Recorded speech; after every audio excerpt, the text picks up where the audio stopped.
बिस्मिल्लाहिर्रहमानिर्रहीम 6 kilowatt solar inverter नवा पिंड आराइयाँ यासर साहब के घर में हमने इन्वर्टर लगाया है जो कि हाइब्रिड इन्वर्टर है।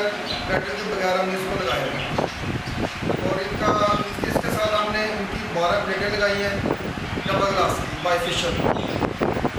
इनका काम बेहतरीन चल रहा है। मफा फैन का इनका जो 90%